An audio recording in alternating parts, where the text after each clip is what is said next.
Hey guys, it's Riley with XKGLOW, and today I'm going to walk you through a 5-step guide on how to diagnose your XKmax LED light kit. Whether you just finished installing this kit or if you've had it installed for a little while, this guide is going to help troubleshoot any issues you may be experiencing with your kit.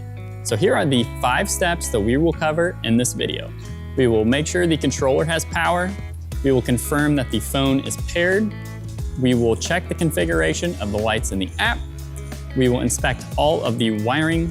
And finally, if none of those have worked, we will go ahead and start testing the outputs on the controller. So let's jump right into it and get your lights working properly. For this video, we've got our XKmax hood strips installed on this Jeep, but they are not working. So we're gonna fix that. Step 1 is going to be verifying the controller has power. To do that, we will locate the XKmax switch. We will turn that on and we're gonna look for that XKGLOW logo on the controller lighting up. As you can see, it is lighting up green and pulsing. That means the controller is getting power, but it's not paired to a smartphone. If that logo is not lighting up, a couple things to look for would be the battery terminals, making sure there's no corrosion and the ring terminals are tightened down tightly on the battery. Also, checking the connection going into the controller itself, making sure that that's plugged tight all the way in together. But if you've got the logo lighting up green, that means we're gonna jump straight into step 2, which is going to be pairing your smartphone to the controller. To do that, you will download the XKmax app and we will get that opened up. There will be a pop-up saying pair your controller now, but in case that doesn't pop up, you can click the hamburger menu in the top right corner and you will see the controller there ready to be paired. We will tap to pair and then hold this over by the controller. Once we're paired, we will have a legal notice pop up, so we will click I understand, and you will see that we are now paired to the controller and the logo on the controller is going to turn blue, showing you that you are paired to a smartphone. Right after we pair it, this would be a good time to check the controller for any firmware updates. Right here by version 2.4 would typically have a firmware update needed in red lettering. And if you don't have that, you can actually hold down on that blue section. You can select firmware update. And as you can see, the firmware is up to date on this controller. So that is not the issue on these lights, but the lights aren't on. So we're going to roll right into step number 3, which is going to be configuring the lights. So the controller has power and it is paired to our smartphone and the app is up to date.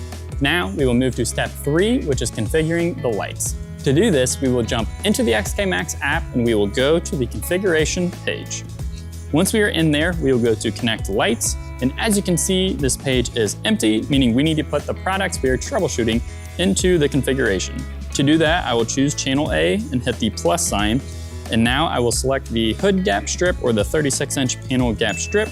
As you can see, as soon as I select that, the light will turn on. So I will go ahead and do the same thing to the other channel. And now we've got both hood strips working. This could have happened if the controller was accidentally reset at any point in time. It could have removed the product off of the configuration page. So this is a really simple way to go ahead and make sure that the lights are working and configured properly in the app. If you do this and the lights still aren't working, that is when we would jump to step 4 and we will start checking all of the wiring. If we made it this far and the lights still aren't turning on, chances are we're getting away from a connectivity issue and moving more towards a hardware issue. This is when we'll look at all of the wiring and just make sure that none of the wires got pinched, they didn't get hot and get burnt, they didn't get sliced by anything, and we'll really just go through and check everything over, make sure all the connections are tight, and that way we'll know that if everything is looking good, then we more than likely have a hardware that may be faulty. So this is when you would reach out to us and we would get you a replacement part. Step 5 is swapping the outputs on the controller. As you can see here, I've got both of the hood strips actually set to blue, but one of them is doing green. This step is going to help us figure out whether it is the lights that are seeing issues or if it's the controller itself. So to do this, I'm going to take both outputs on the controller and we are going to swap them. So I will select the light that went from channel A to channel B and vice versa.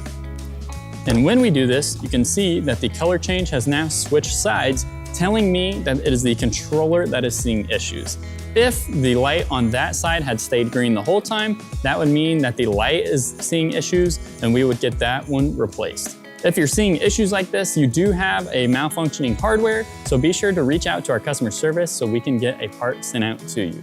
And guys, if you're interested in seeing more tips tricks videos, troubleshooting videos. Be sure to like and subscribe on our YouTube channel as we will be coming out with more in the future. As always, follow us on all of our social platforms, and we will see you in the next video.